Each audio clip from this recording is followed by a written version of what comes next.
जय हिंद दोस्तों, स्वागत है आप सभी का आपके अपनी डेली करंट अफेयर्स की क्लास पर। आज है 27 जनवरी 2024 और 27 जनवरी 2024 से रिलेटेड जो भी इंपॉर्टेंट करंट अफेयर्स होने वाली है उसे मैं आप लोगों के लिए डिस्कस करने वाला हूं। तो पूरे जोश के साथ, पूरे होश के साथ आज के सेशन का आगाज करते हैं। कॉपी पेन लेकर के बैठिए और जो भी मैं आपको इंपॉर्टेंट पॉइंट बताने वाला हूं उसे नोट कीजिए। आइए देखते हैं आज का सबसे पहला इंपॉर्टेंट क्वेश्चन। 2024 में टोटल कितने लोगों को पद्म पुरस्कार देने की घोषणा हुई है? How many people have been announced to be given Padma awards in the year 2024? तो very very important question friends. तो इसका राइट आंसर हो जाएगा टोटल 132 पीपल्स को यहां पर पद्म पुरस्कार से सम्मानित किया गया। 132 लोगों को यह पुरस्कार दिया गया। देखिए, जब हम बात करते हैं पद्म पुरस्कार की तो ये 3 श्रेणियों में दिया जाता है, 3 कैटेगरीज में अनाउंस होता है। सबसे पहला पद्म विभूषण है और फिर है पद्म भूषण, फिर है पद्मश्री।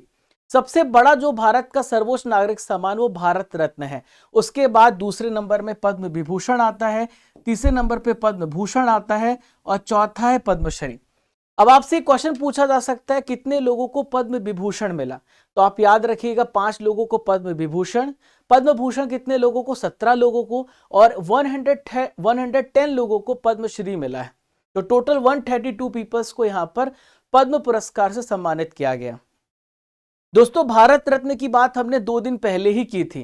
तो आप यहां पर देख पा रहे कर्पूरी ठाकुर जी को, जिन्हें भारत रत्न पुरस्कार से सम्मानित किया गया और ये जननायक कहे जाते हैं। बिहार के 2 बार चीफ मिनिस्टर रह चुके हैं, स्वतंत्रता सेनानी भी रह चुके हैं। तो 2024 में इन्हें भारत रत्न मिला। इसके अलावा अगर आपसे पूछा जाए कि कितनी महिलाओं को यहां पे पद्म पुरस्कार सम्मानित किया गया, तो 30 महिलाओं को, कितने? 30 महिलाओं को सम्मानित किया गया है। इसके अलावा 8 लोग जो हैं विदेशी प्रवासी भारतीय PIO और IOC से बिलोंग करते हैं।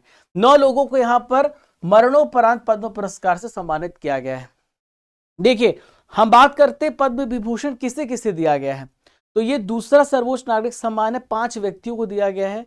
इसमें सबसे पहला नाम आता है वैजयंती माला बाली, जिनका संबंध कला के क्षेत्र से तमिलनाडु से बिलोंग करते हैं। दूसरे हैं श्री कोनिडेला चिरंजीवी, इनका संबंध भी कला क्षेत्र से, एक्टर है, आंध्र प्रदेश से बिलोंग करते हैं। वेंकैया नायडू सार्वजनिक मामलों से संबंधित हैं, भारत के पहले उपराष्ट्रपति रह चुके हैं, आंध्र प्रदेश से बिलोंग करते हैं। देखिए, नेक्स्ट हम बात करेंगे श्री बिंदेश्वर पाठक की। मरणोपरांत इन्हें सामाजिक कार्य के क्षेत्र में पुरस्कार मिला है, बिहार राज्य से बिलोंग करते हैं। हम बात करें सुश्री पद्मा सुब्रमण्यम की, जिनका संबंध कला क्षेत्र से और तमिलनाडु से बिलोंग करते हैं। तो इन 5 व्यक्तियों को पद्म विभूषण मिला है। मैंने पूरा डिटेल वीडियो आपके लिए बनाया है, पूरा डिटेल में डिस्क्राइब किया है। अगर आपने पद्म पुरस्कार का वीडियो अभी नहीं देखा तो आप अभी जाइए और उस वीडियो को देखिए। वेरी वेरी इंपॉर्टेंट टॉपिक है, मैंने पूरा डिटेल में कवर किया है। बहुत ही इंटरेस्टिंग लेक्चर है जिसमें मैंने हर एक विनर्स की डिटेल्स भी कवर की है और साथ ही साथ मैंने उसकी इमेज भी ऐड की है। आप उस वीडियो को जरूर देखें। देखिए, हम पद्म भूषण की बात करते हैं। तो पद्म भूषण की जब हम बात करते हैं तो भारत का तीसरा सर्वोच्च नागरिक सम्मान है और इस बार 17 लोगों को यह पुरस्कार दिया गया है। मैं आपको यहां पर कुछ महत्वपूर्ण बताने वाला हूं। तो सबसे पहले सुश्री M फातिमा बीबी, मरणोपरांत इन्हें पुरस्कार दिया गया, सम्मानित किया गया। सार्वजनिक मामलों के क्षेत्र में केरल राज्य से बिलोंग करती हैं और इस सर्वोच्च न्यायालय की पहली महिला जस्टिस हैं। ये बात आपको याद रखना है। फिर हम बात करेंगे श्री हारमूसजी N कामा, साहित्य एवं शिक्षा की पत्रकारिता क्षेत्र में महाराष्ट्र राज्य से बिलोंग करते हैं। बॉम्बे समाचार के निदेशक थे और PTI के अध्यक्ष रह चुके हैं। मिथुन चक्रवर्ती को कौन नहीं जानता?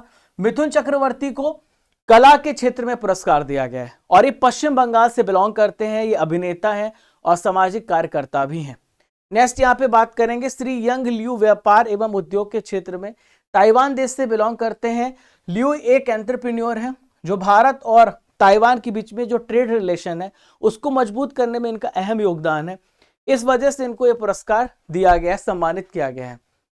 श्री उषा उथुप, कला के क्षेत्र में इन्हें यहाँ पे सम्मानित किया गया और इन्हें मिला है पद्म भूषण। दोस्तों, भारत की बहुत ही लोकप्रिय पॉप गायिका हैं, इन्हें यहाँ पे सम्मानित किया गया है। 16 भाषाओं में इन्होंने गाने गाए हैं। दोस्तों, पद्मश्री टोटल 110 व्यक्तियों को मिला है। यहां पर मैं आपको कुछ लोगों का नाम बता रहा हूं। कंप्लीट वीडियो मैंने पद्म पुरस्कार का बनाया है, आप उसे अभी जाकर के देखिए। गुरविंदर सिंह हरियाणा से बिलोंग करते हैं, सिरसा के दिव्यांग। सामाजिक कार्यकर्ता है ये। और सत्यनारायण बेलेरी केरल राज्य से बिलोंग करते हैं। कासरगोड के चावल किसान है ये। यनुंग जमोह लेगो अरुणाचल प्रदेश से बिलोंग करते हैं, अरुणाचल प्रदेश के हर्बल चिकित्सा विशेषज्ञ हैं। हम बात करेंगे सुमन्ना की, जो कि कर्नाटक राज्य से बिलोंग करते हैं, मैसूर के आदिवासी कल्याण कार्यकर्ता हैं, जिन्हें यहाँ पे पद्मश्री से सम्मानित किया गया, जो भारत का चौथा सर्वोच्च नागरिक सम्मान है। दोस्तों अगला प्रश्न आइए देखते हैं। फ्रांस के जो राष्ट्रपति हैं इमैनुअल मैक्रो, ये पीएम मोदी ने इन्हें किस मंदिर की प्रतिकृति गिफ्ट में दी है? Which replica of which temple has been gifted by PM Modi to French president Emmanuel Macron? तो दोस्तों इसका राइट आंसर हो जाएगा, यहां पर राम मंदिर गिफ्ट में दिया है। पीएम मोदी जी ने राम मंदिर गिफ्ट में दिया है किसे? फ्रांस के राष्ट्रपति इमैनुअल मैक्रो। जैसा कि आप सभी को पता है कि इमैनुअल मैक्रो हमारे रिपब्लिक डे के चीफ गेस्ट रहे, तो 2026 के जो चीफ गेस्ट थे 2024 के, वो इमैनुअल मैक्रोन रहे 26 जनवरी में। तो अभी ये कई जगह पर घूमने भी गए हैं, मैं आपको बताता हूं कहां कहां की इन्होंने यात्रा की है। भारत की 2 दिन की ऑफिशियल यात्रा पर है, राजकीय यात्रा पर है फ्रांस के राष्ट्रपति इमैनुअल मैक्रो, और हमारे रिपब्लिक डे समारोह के 2024 के चीफ गेस्ट हैं।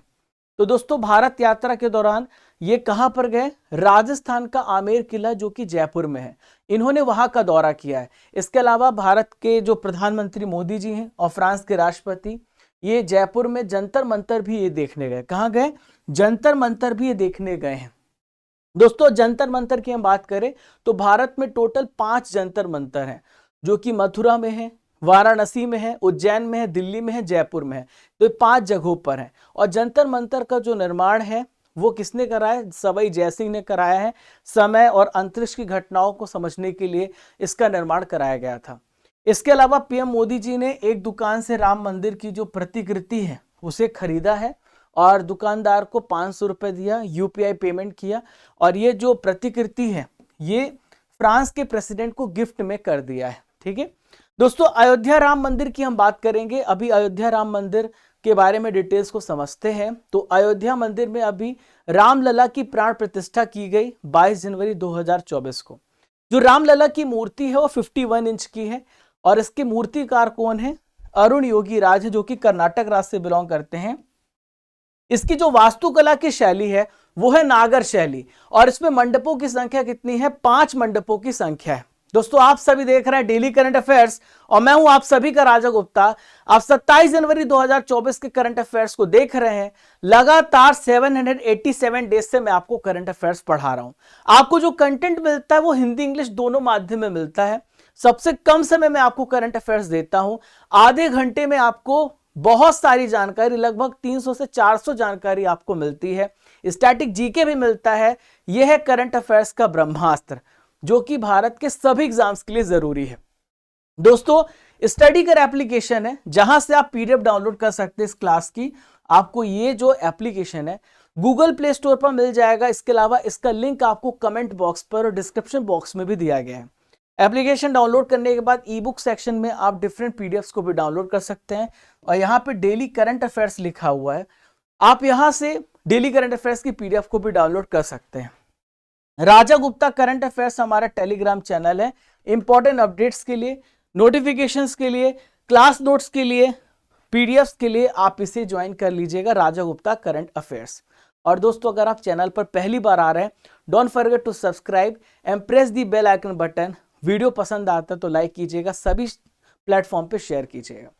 आइए बढ़ते क्वेश्चन नंबर 3, तीसरे प्रश्न की ओर। हाल ही में पीएम मोदी जी ने उत्तर प्रदेश के किस शहर में 19,100 करोड़ रुपए से अधिक की परियोजनाओं का उद्घाटन किया है? तो उत्तर प्रदेश में बुलंदशहर में 19,100 करोड़, कितना? 19,100 करोड़ रुपए से अधिक की परियोजनाओं का उद्घाटन यूपी में किया गया है। ठीक है, और यहां पर ये जो पैसा है 19,100 करोड़, ये कहां कहां पर यूज होगा? तो ये परियोजनाएं जैसे सड़क हो गया और रेल हो गया, तेल एवं गैस और शहरी विकास और आवास जैसी जितने भी इंपॉर्टेंट क्षेत्र हैं वहां पर इन परियोजनाओं पर इस पैसे का इस्तेमाल किया जाएगा।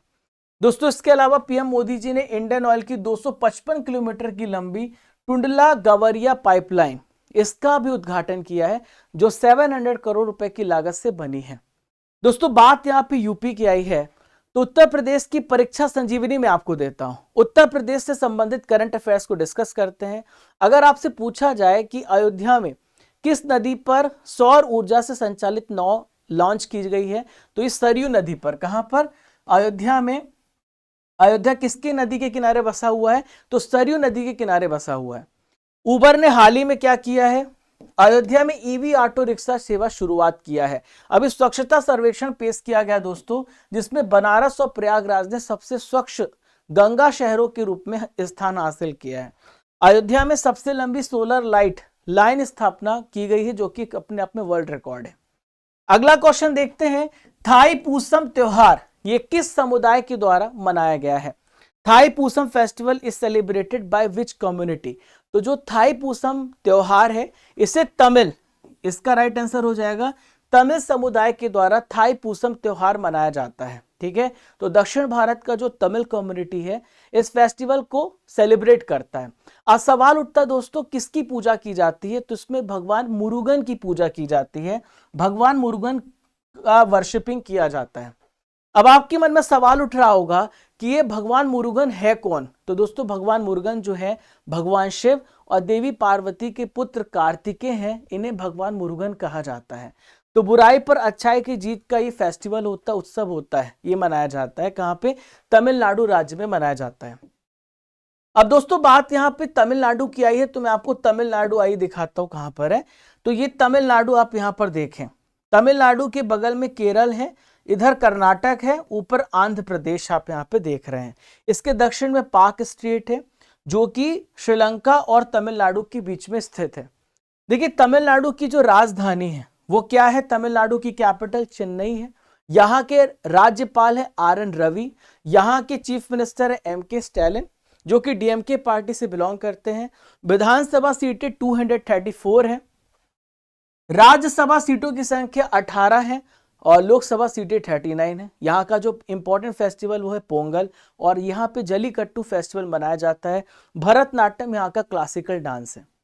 दोस्तों इंपॉर्टेंट नेशनल पार्क्स की हम बात करें जो कि तमिलनाडु में पाए जाते हैं, पहला अन्नामलाई राष्ट्रीय उद्यान, दूसरा है मुदुमलाई राष्ट्रीय उद्यान, तीसरा है मुकुर्थी राष्ट्रीय उद्यान, चौथा मन्नार की खाड़ी राष्ट्रीय उद्यान और पांचवा है गिंडी राष्ट्रीय उद्यान। पांचवें प्रश्न की ओर बढ़ गए दोस्तों, आइए देखते हैं पांचवा महत्वपूर्ण प्रश्न। हाल ही में किस देश ने बच्चों के लिए दुनिया का पहला मलेरिया टीका कार्यक्रम शुरू किया है? Which country has launch world first malaria vaccine program for children? तो दोस्तों यहां पर इसका राइट आंसर हो जाएगा कैमरून। तो कैमरून वो देश है जो कि साउथ अफ्रीका में है। इसने बच्चों के लिए दुनिया का पहला मलेरिया टीका कार्यक्रम शुरू किया है। देखिए बात कर लेते भूटान में क्या हुआ। तो भूटान में आवारा कुत्तों की नसबंदी की गई है। पहला ऐसा देश है जिसने आवारा कुत्तों की नसबंदी की है भारी संख्या में।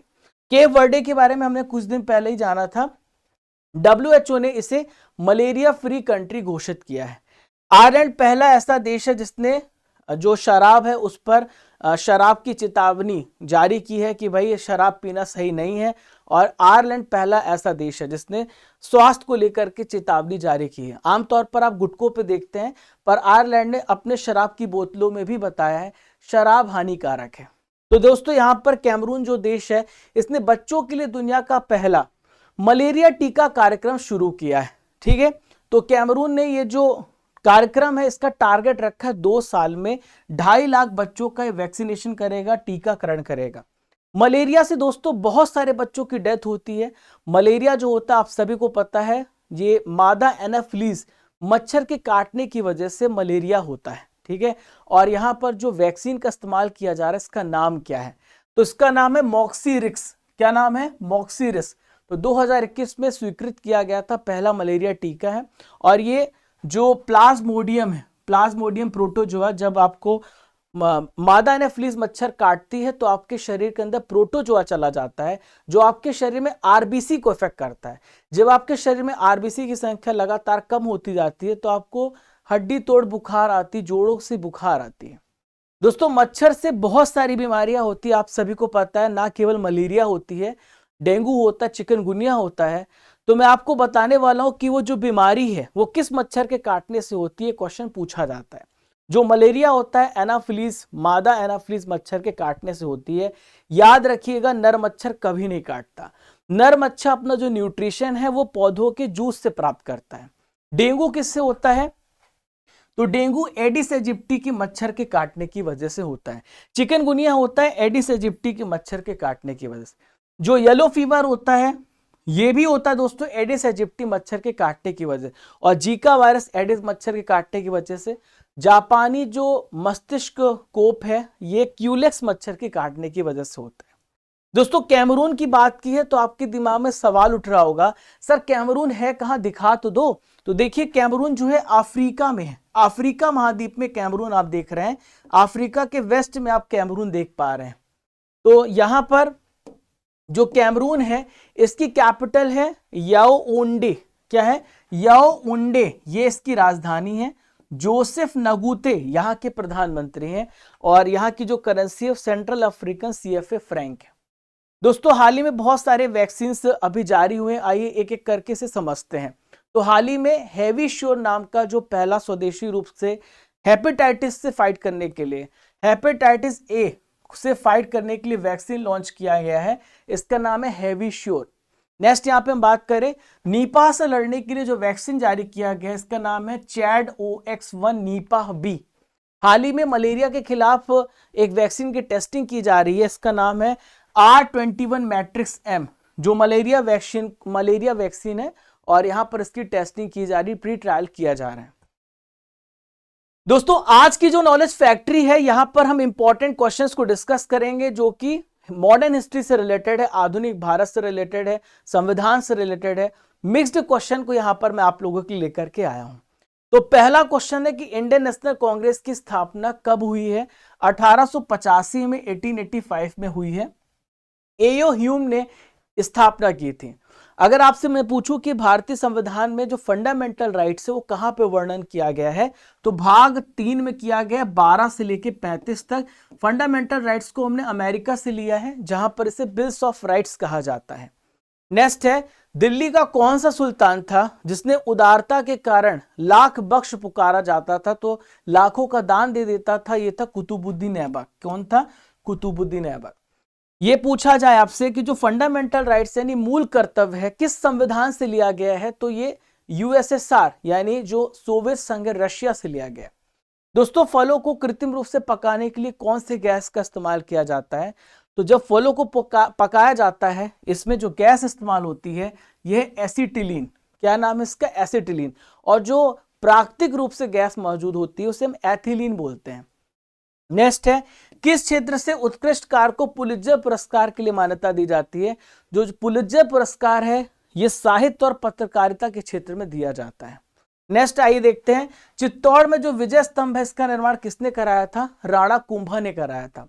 संविधान सभा की पहली बैठक कब हुई थी? तो 9 दिसंबर 1946 को पहली बैठक हुई थी और 26 नवंबर 1949 को हमारा संविधान बनकर के तैयार हुआ था और 26 जनवरी 1950 को यह पूरी तरीके से लागू हुआ था। ठीक है। संविधान सभा की पहली बैठक के अध्यक्ष कौन थे? तो सच्चिदानंद सिन्हा थे जो अस्थायी अध्यक्ष थे। कारगिल दिवस कब मनाया जाता है? तो हर साल 26 जुलाई को कारगिल विजय दिवस मनाया जाता है। ठीक है। भारत सरकार का पहला विधिक सलाहकार कौन था? तो ये प्रथम विधिक सलाहकार कौन होता है? वो है अटॉर्नी जनरल, महान्यायवादी होता है। कमेंट बॉक्स पे बताएं कि प्रेजेंट में भारत का अटॉर्नी जनरल कौन है। देश के एकमात्र निर्विरोध राष्ट्रपति कौन चुने गए हैं? ये है नीलम संजीव रेड्डी।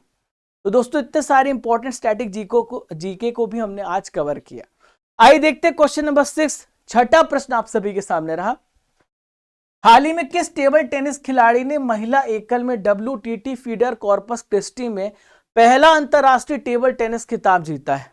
तो दोस्तों इनका नाम है श्रीजा अकुला। क्या नाम है? श्रीजा अकुला नाम है, जिन्होंने यहां पर महिला एकल में यानी कि वीमेंस सिंगल्स में यहां पर WTT फीडर कॉर्पस क्रिस्टी इस टाइटल को जीता है, जो कि अमेरिका में आयोजित हो रहा है। ये एक टेबल टेनिस टूर्नामेंट है। कौन सा टूर्नामेंट है? ये टेबल टेनिस टूर्नामेंट है। आप यहाँ पे श्रीजा अकुला को देख पा रहे हैं, आप इमेज से भी समझ पा रहे हैं। आपको मैं हर एक क्वेश्चन में पूरा रिलेट करके पढ़ाता हूं। तो महिला एकल में WTT फीडर कॉर्पस क्रिस्टी जो है अमेरिका के टेक्सास में हुआ है पहला अंतरराष्ट्रीय टेबल टेनिस। इसका खिताब अपना इन्होंने जीत लिया है। दोस्तों किससे हराया है? तो यूएसए की लिली झांग को हराया 3-0 से हरा करके महिला एकल का खिताब इन्होंने जीता है। अकुला की बात करें 2 बार की नेशनल चैंपियन भी रह चुके हैं। टेबल टेनिस से रिलेटेड कुछ शब्दावली है उसे भी डिस्कस करते हैं। तो ये है ड्रॉप, ड्यूस, स्पिन, लेट सर्विस और स्मैश। ऐसा क्वेश्चन पूछा जाता है कि जो ड्यूस से शब्द है इसका संबंध किस खेल से है? तो आपको टिक करना होगा टेबल टेनिस से है। दोस्तों परीक्षा संजीवनी में स्पोर्ट्स करंट अफेयर्स का रिवीजन करते हैं। अगर मैं आपसे पूछूं कि इस 2023 वर्ष का, पिछले वर्ष का जो क्रिकेटर ऑफ द ईयर है वो किसे चुना गया है? तो इनका नाम है पैट कमिंस, जो कि ऑस्ट्रेलिया के प्लेयर हैं। T20 cricketer of the year कौन चुने गए हैं? सूर्य कुमार यादव चुने गए हैं। सूर्य कुमार यादव चुने गए हैं। और रोहित शर्मा यहां पर T20 में सबसे ज्यादा शतक लगाने वाले, 5 शतक इन्होंने लगाए हैं। अगर मैं आपसे पूछूं कि भारत का नंबर 1 शतरंज प्लेयर कौन बना है? तो ये कौन है? आर प्रज्ञान आनंद। अगला क्वेश्चन देखते हैं, 7वां प्रश्न। हाल ही में राष्ट्रपति द्रौपदी मुर्मू जी ने कितने जवानों को वीरता पुरस्कार प्रदान किए? तो दोस्तों यहां पर 80 जवानों को वीरता पुरस्कार प्रदान किए गए। कितने? 80 जवानों को पुरस्कार दिए गए। तो दोस्तों आप यहां पर देखें, मैं आपको पूरी लिस्ट नहीं बताऊंगा, पूछा भी नहीं जाता है, बस आप ये जान लीजिए कि कौन सा पुरस्कार कब दिया जाता है। तो देखिए 2 प्रकार के मुख्य जो वीरता पुरस्कार होते हैं।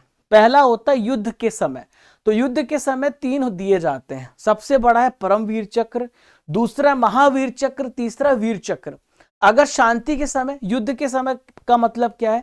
मान लीजिए हमारा जो है किसी भी देश के साथ युद्ध चल रहा है, हमारा पाकिस्तान के साथ युद्ध चल रहा है, हमारा चाइना के साथ संघर्ष चल रहा है, तो उस समय जो हमारे जो जवान होते हैं वो जो लड़ते हैं उनकी वीरता के लिए यहाँ पर पुरस्कार दिया जाता है, उसे कहा जाता है युद्ध के समय दिया गया पुरस्कार। अब शांति के समय ऐसा नहीं है कि अगर किसी देश के साथ युद्ध नहीं चल रहा है तो हमारे जो जवान होते हैं वो अपनी सेवा नहीं देते, वो हमेशा अपना पूरा जीवन जो है हमारे देश के लिए न्यौछावर कर देते हैं। तो शांति के समय भी पुरस्कार दिए जाते हैं उनके अतुलनीय योगदान के लिए। तो पहला अशोक चक्र, दूसरा कीर्ति चक्र, तीसरा शौर्य चक्र। समझ गए आप? तो ये जो पुरस्कार होते हैं ये सब जो है भारत के राष्ट्रपति द्रौपदी मुर्मू जी के द्वारा इन जवानों को जो वीरता पुरस्कार दी जाती है इसकी घोषणा इनके द्वारा की जाती है। और 12 ऐसे जवान हैं जिन्हें मरणोपरांत ये सम्मान प्रदान किए गए हैं, दिए गए हैं। दोस्तों मैं आपको कुछ परम विशिष्ट सेवा पदक के बारे में बता रहा हूं जिन्हें प्रदान किया गया। तो आप यहां पर देख पा रहे हैं भारतीय नौसेना की वाइस चीफ जो है एडमिरल दिनेश के त्रिपाठी हाल ही में बने हैं, इन्हें परम विशिष्ट सेवा पदक से सम्मानित किया गया। ठीक है, इसके अलावा भारतीय सेना के जो उत्तरी सेना कमांडर है लेफ्टिनेंट जनरल उपेंद्र द्विवेदी, इन्हें भी यहाँ पे सम्मानित किया गया है। नेक्स्ट है मध्य सेना कमांडर लेफ्टिनेंट जनरल NS राजा शुभ्रमणि, इन्हें भी परम विशिष्ट सेवा पदक से सम्मानित किया गया है इनकी सेवा क्षेत्र के लिए। दक्षिण सेना commander lieutenant general AK Singh को भी सम्मानित किया गया है। क्लियर है? ओके। तो जो पुरस्कार है वीरता पुरस्कार कब से शुरुआत की गई है? 26 जनवरी 1950 से इन पुरस्कार को देने की शुरुआत की गई है, यह बात आप याद रखिएगा। चलिए दोस्तों आइए देखते हैं 8वां महत्वपूर्ण प्रश्न। RBI की पंचायती राज संस्थाओं की जो वित्त रिपोर्ट है इसके अनुसार कौन सा राज्य है जो एक पंचायत पर सबसे अधिक खर्च कर रहा है? तो दोस्तों यहां पर जो सबसे ज्यादा खर्च कर रहा है इस रिपोर्ट में बताया गया पश्चिम बंगाल, वेस्ट बंगाल वो राज्य है जिसने यहां पर रिपोर्ट बताई गई RBI के द्वारा, जो कि पंचायती राज संस्थाओं पर सबसे ज्यादा खर्च कर रहा है, एक पंचायत पर खर्च कर रहा है, और वो पश्चिम बंगाल है जिसने सबसे ज्यादा पैसा खर्च किया है, यानी उसके विकास पर अच्छा कार्य किया है पश्चिम बंगाल ने। तो RBI जो रिजर्व बैंक ऑफ इंडिया है उसने 2022 से 23 का रिपोर्ट पेश किया है। ठीक है, और इस रिपोर्ट में बताया गया कि पश्चिम बंगाल ने एक पंचायत पर कितना 25.14 लाख रुपए खर्च किया है। तो यहां पर सबसे ज्यादा इनके द्वारा खर्च किया गया। देखिए पश्चिम बंगाल को 2022-23 में 57.24 लाख रुपीस आवंटित किए गए थे और 2020-21 में 41.87। यहां पे पूरी लिस्ट है कि किस राज्य को कितना पैसा आवंटित किया गया और किसने उस विकास पे खर्च किया, इसमें बताया जा रहा है। तो गुजरात में केवल 3.34 लाख रुपए ही खर्च हो रहे हैं, MP में हर एक पंचायत में 3.92 लाख रुपए खर्च हो रहे हैं। बिहार में सबसे कम देखा जा रहा है, 63,000 रुपए हर पंचायत पर खर्च हुआ है। दोस्तों जितना भी पैसा यहाँ पे खर्च किया जाता है ये केंद्र और राज्य सरकार के द्वारा प्रदान किया जाता है और 95% यहाँ पे राज्य सरकार और केंद्र सरकार मिलकर के उन सभी पंचायतों तक पैसा पहुंचाती है, अनुदान पहुंचाती है। अगला क्वेश्चन बहुत ही इंटरेस्टिंग है, आपको जानकर के बहुत अच्छा लगेगा। हाल ही में किस देश में पहली बार नाइट्रोजन गैस से मौत की सजा दी गई है? तो नाइट्रोजन गैस से यहां पर मौत की सजा दी गई है और पहली बार ये अमेरिका में देखने को मिला। कहां पर? अमेरिका में पहली बार नाइट्रोजन गैस से मौत की सजा सुनाई गई है। तो दोस्तों अमेरिका के एलबामा राज्य की ये बात है, जहां पर केनेथ स्मिथ नाम का आरोपी है जिसे नाइट्रोजन गैस से मौत की सजा दी गई है। ठीक है, तो कैसे दी गई मैं आपको बता रहा हूं। 1988 में ये हत्या का दोषी पाया गया था स्मिथ और इस वजह से नाइट्रोजन गैस से इसे मारा गया है। माना ऐसा जाता है कि जब नाइट्रोजन गैस दी जाती है तो उस व्यक्ति की जब मौत होती है तो उसे एक भी दर्द नहीं होता, तो बिना दर्द यहाँ पर जान चली जाती है, ऐसा मानते हैं। हालांकि एक्सपर्ट्स का मानना है कि ऐसा बिल्कुल नहीं है। नाइट्रोजन गैस से इंसान जो है तड़प तड़प के मरता है। आप यहाँ पर देख पा रहे हैं कि ये जो व्यक्ति है किस प्रकार से नाइट्रोजन गैस जो है इसके शरीर के अंदर जा रही है और फिर कुछ ही सेकेंडों में, कुछ ही मिनटों में इसकी मौत हो जाती है। नाइट्रोजन की हम बात कर लेते हैं तो एक कलरलेस है और ये स्मेललेस है, गंधहीन है, स्वादहीन है, टेस्टलेस है और एक प्रकार से इनर्ट गैस है। आपके वायुमंडल में सबसे ज्यादा जो पाई जाती है नाइट्रोजन पाई जाती है, जिसकी मात्रा 78% है हमारे वायुमंडल में। इसकी खोज का श्रेय जाता है डैनियल रदरफोर्ड को, आप यहां पर देख पा रहे हैं, जो कि स्कॉटलैंड से बिलोंग करते हैं। 1773 में इन्होंने इसका खोज किया था। दोस्तों नाइट्रोजन का हमारे दैनिक जीवन में कई जगह इस्तेमाल है। टायर में नाइट्रोजन गैस भरी जाती है, जितने बिजली बल्ब होते उसमें नाइट्रोजन गैस का यूज होता है, पैकेज फूड में, फूड खराब ना हो उसमें नाइट्रोजन का इस्तेमाल होता है और रेफ्रिजरेटर में भी नाइट्रोजन का इस्तेमाल किया जाता है। आज का आखिरी इंपॉर्टेंट करंट अफेयर्स आप सभी के सामने रहा। इंडियन ओपन बैडमिंटन 2024 में पुरुष एकल का खिताब किसने जीता है? Who has won main singles title in Indian open badminton? तो इंडियन ओपन बैडमिंटन चैंपियनशिप हो रहा है, इसमें यहाँ पर मेंस ओपन जीता है शी यू क्यूई। क्या नाम है? शी यू क्यूई, आप ये बात याद रखेंगे। तो यूनेक्स सनराइज इंडियन ओपन 2024 का आयोजन न्यू दिल्ली में हुआ है, जो 16 से 21 जनवरी तक आयोजित किया गया। न्यू दिल्ली के केडी जाधव इंडोर स्टेडियम में इसका आयोजन किया गया है। यहाँ पे पुरुष एकल का खिताब शी यू क्यूई ने जीता है, महिला एकल का खिताब जीता है ताई तुजू यिंग, जो कि चीन ताइपे से बिलोंग करते हैं। और यहाँ पे 2024 का जो मिक्स डबल्स का फाइनल मैच था, सात्विक साईराज रंकीरेड्डी और चिराग शेट्टी ने यहाँ पर ये हार गए हैं। और किससे हारे हैं? कांग मिन ह्यूक और सियू सेयोंग से ये हार गए। ठीक है, तो मैंने आपको बताया था इन्हें मेजर ध्यानचंद खेल रत्न पुरस्कार मिला है। 2023 का मेजर ध्यानचंद खेल रत्न पुरस्कार इन्हीं को दिया गया, जिसमें 25 लाख रुपए का कैश प्राइज मिलता है, 25 लाख रुपए का नगद राशि प्रदान किया जाता है, जिसकी शुरुआत 1991 से 92 के बीच में हुई है। दोस्तों 10 महत्वपूर्ण प्रश्न हमारे यहां पर कवर हो गए हैं। अब दोस्तों बारी है ट्रिपल आर सेशन की, और ट्रिपल आर सेशन में हम क्या करते हैं, पुराने महीनों के करंट अफेयर्स का रिवीजन कराते हैं ताकि आपका कोई भी कंसेप्ट छूटे ना। आइए देखते हैं अगस्त महीने के करंट अफेयर्स को, कॉपी पेन लेकर के बैठें और जो भी मैं आपको पूछूंगा तो कमेंट बॉक्स पे उत्तर दीजिएगा, आप कितने सही कर पाते हैं। आइए देखते हैं।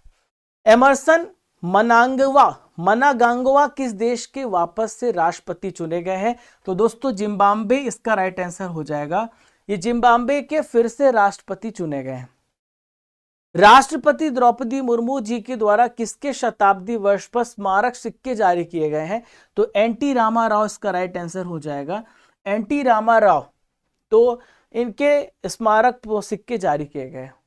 सोनाली घोष किस राष्ट्रीय उद्यान की पहली महिला फील्ड निर्देशक बनी है? तो एक काजीरंगा नेशनल पार्क इसका राइट आंसर है। किसका? काजीरंगा नेशनल पार्क की पहली फील्ड निर्देशक बनी है।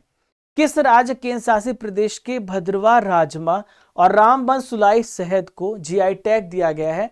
तो जम्मू कश्मीर राज्य से बिलोंग करता है, जिसे अभी हाल ही में जीआई टैग दिया गया है। अगला क्वेश्चन देखते हैं, किस राज्य के चोकुआ चावल को हाल ही में जीआई टैग दिया गया है? तो असम राज्य का चुकुबू चावल है जिसको जीआई टैग दिया गया है। ज्यूरिख डायमंड लीग में नीरज चोपड़ा ने कौन सा मेडल भारत को दिलाया है? तो गोल्ड मेडल दिलाया है। कौन सा मेडल? Gold medal. केंद्र सरकार ने किसकी अध्यक्षता में एक देश एक चुनाव की एक कमेटी का गठन किया है? रामनाथ कोविंद जी की अध्यक्षता पर यहां पर एक देश एक चुनाव कमेटी का गठन किया गया है। किस राज्य ने 1000 ml से प्लास्टिक की पानी की बोतल पर प्रतिबंध लगाया है? तो ये राज्य कौन सा है? असम राज्य है। टेली लॉ 2.0 कार्यक्रम, इसको किसने लॉन्च किया है? तो अर्जुन राम मेघवाल जी ने लॉन्च किया, जो वर्तमान में भारत के कानून मंत्री हैं। किस देश ने अपना पहला कर्नाटक सांस्कृतिक उत्सव आयोजित किया है? तो दोस्तों ये देश है श्रीलंका। दोस्तों 26 जनवरी जो कल था, उसमें जितने भी मैंने आपको करंट अफेयर्स पढ़ाए थे, आइए उसका रिवीजन करते हैं। आप इसमें कितना स्कोर करते हैं आइए देखते हैं। 2024 पे कौन सा गणतंत्र दिवस मनाया गया? तो 2024 में जो गणतंत्र दिवस मनाया गया 75 नंबर का। 2023 के कितने व्यक्तियों को जीवन रक्षा पदक श्रृंखला पुरस्कार प्रदान किया जाएगा? तो 31 लोगों को यहां पे प्रदान किया जाएगा। किस राज्य में दुनिया की पहली ब्लैक टाइगर सफारी शुरू की गई है? तो उड़ीसा राज्य में पहली ब्लैक टाइगर सफारी शुरू की गई है। भारतीय नौसेना किस राज्य में बहुत कम आवृत्ति VLF संचार स्टेशन की स्थापना करेगी? तो दोस्तों कहां पर स्थापना करेगी? तेलंगाना राज्य में। ICC one day cricketer of the year किसे चुना गया है? तो ICC one day cricketer of the year चुने गए हैं रोहित शर्मा। नहीं, ये कौन है? विराट कोहली। इसका राइट आंसर क्या हो जाएगा? विराट कोहली, याद रखिएगा। सुप्रीम कोर्ट के तीसरे दलित जस्टिस कौन बने हैं? तो तीसरे दलित जस्टिस बने हैं प्रसन्ना वी वराले। आपातानी किस राज्य से संबंधित है जिसे जीआई टैग दिया गया है? तो आपातानी का संबंध अरुणाचल प्रदेश राज्य से है जिसे जीआई टैग दिया गया है। टोटल 18 ऐसे प्रोडक्ट हैं अरुणाचल प्रदेश के जिसे जीआई टैग दिया गया है। केंद्र सरकार ने बहुभाषी शिक्षा के लिए कौन सा एप्लीकेशन लॉन्च किया है? तो इसका नाम है अनुवादिनी एप्लीकेशन। भारत और किस देश के बीच में संयुक्त आर्थिक एवं व्यापार समिति के गठन के लिए समझौता हुआ है? तो भारत और डोमिनिकन गणराज्य के बीच में समझौता हुआ है। किस केंद्र शासित प्रदेश में 100 ई बसों की शुरुआत की गई है? तो जम्मू कश्मीर में 100 ई बस की शुरुआत हुई है। दोस्तों ल्यूसेंट जीके के महत्वपूर्ण 5 प्रश्न यहां पे कवर करेंगे ताकि आपका जीके भी स्ट्रांग हो। भू परपटी पे सबसे अधिक मात्रा में पाया जाने वाला जो नॉन मेटल है ये कौन है? तो देखिए भू परपटी में सबसे ज्यादा जो नॉन मेटल पाए जाते हैं सिलिकॉन है। पृथ्वी की जो सही आकृति वो क्या है? What is the correct shape of the earth? तो पृथ्वी की जो सही आकृति वो जियोइड है। क्या है? जियोइड। माउंट एटना ज्वालामुखी इनमें से किस द्वीप में स्थित है? तो माउंट एटना ज्वालामुखी सिसिली में लोकेटेड है। इनमें से कौन सा एक इंडोनेशिया का ज्वालामुखी नहीं है? तो इंडोनेशिया का जो ज्वालामुखी नहीं है वो है इराजू। नेक्स्ट है किस महाद्वीप में एक भी ज्वालामुखी नहीं है? तो दोस्तों ऑस्ट्रेलिया वो कॉन्टिनेंट है, वो कंट्री है जहां पर आपको एक भी वॉल्केनो देखने को नहीं मिलेंगे। दोस्तों 27 जनवरी 2024 का जो टेस्ट है उसे यहां पर हम लेने वाले हैं ताकि ये पता चले कि आपने करंट अफेयर्स को कितने ध्यान से सुना, कितने ध्यान से पढ़ा है। आइए देखते हैं आप कितना स्कोर करते हैं इसमें। 2024 में कितने लोगों को पद्म विभूषण दिया गया? तो 5 व्यक्तियों को पद्म विभूषण मिला है। 2024 में कितने लोगों को पद्म भूषण दिया गया? 17 व्यक्तियों को पद्म भूषण मिला है। 2024 में कितने लोगों को पद्मश्री दिया गया? 110 व्यक्तियों को पद्मश्री मिला है। कोनिडेला चिरंजीवी कौन सा पद्म पुरस्कार इन्हें दिया गया है? तो इन्हें पद्म विभूषण दिया गया है, आंध्र प्रदेश राज्य से बिलोंग करते हैं। गैब्रियल अटल किस देश के प्रधानमंत्री हैं? तो गैब्रियल अटल जो है फ्रांस के प्रधानमंत्री। कहां के? फ्रांस के। हाल ही में नए प्रधानमंत्री बने हैं। कौन है? गैब्रियल अटल है। कौन है? गैब्रियल अटल, आप याद रखिएगा। विश्व का पहला एशियाई किंग गिद्ध संरक्षण केंद्र किस राज्य में स्थापित किया गया? उत्तर प्रदेश में इसकी स्थापना हुई है। अनामलाई राष्ट्रीय उद्यान किस राज्य में है? तो दोस्तों अनामलाई राष्ट्रीय उद्यान कहां पर है? तमिलनाडु राज्य में है। कैमरून किस कॉन्टिनेंट में है? तो कैमरून दक्षिण अमेरिका में है। कहां? दक्षिण अमेरिका नहीं, अफ्रीका कॉन्टिनेंट में। कहां पर है? अफ्रीका कॉन्टिनेंट में है। श्रीजा अकुला का संबंध किस खेल से है? तो इनका संबंध श्रीजा अकुला का टेबल टेनिस से है। इंडियन ओपन किस खेल से रिलेटेड है? तो इंडियन ओपन का संबंध यहां पर किससे है? यह है बैडमिंटन से। दोस्तों यहाँ पे हमारा करंट अफेयर्स की क्लास समाप्त हो जाती है। एक क्वेश्चन आपको मैं दे रहा हूं जिसका आंसर आपको कमेंट बॉक्स पे देना है। 2024 में टोटल कितने लोगों को पद्म पुरस्कार देने की घोषणा की गई, आपको इसका आंसर कमेंट बॉक्स पे देना है। दोस्तों आपको यहाँ पे पहचानना है कि ये जो वीरता पुरस्कार दिए गए हैं किन श्रेणियों में दिए गए हैं, कौन सा सर्वोच्च है, आपको यहाँ पर कमेंट बॉक्स पर पूरी डिटेल देनी है। दोस्तों यहाँ पर आप लोगों के लिए काम की बात है, राजस्थान पब्लिक सर्विस कमीशन के द्वारा प्रोग्रामर की एक पोस्ट आई है 216 पद की। 1 फरवरी से लेके 1 मार्च तक फॉर्म भरे जाएंगे और 80,000 तक सैलरी है। तो जो राजस्थान के स्टूडेंट हैं और जो अप्लाई करना चाहते हैं इस पद के लिए, तो इसकी डिटेलिंग आप कर लीजिएगा। आप सर्च कीजिएगा आरपीएससी प्रोग्रामर रिक्रूटमेंट 2024। अगर मैं इसकी पूरी डिटेलिंग करूंगा तो पूरा लेक्चर यहीं पे खत्म हो जाएगा, इसलिए मैं आपको बता देता हूं, आप उससे रिलेटेड जानकारी निकाल लिया करिए। दोस्तों कल टेस्ट हुआ था हमारे एप्लीकेशन में, यहाँ पे अनुराग ने टॉप किया है।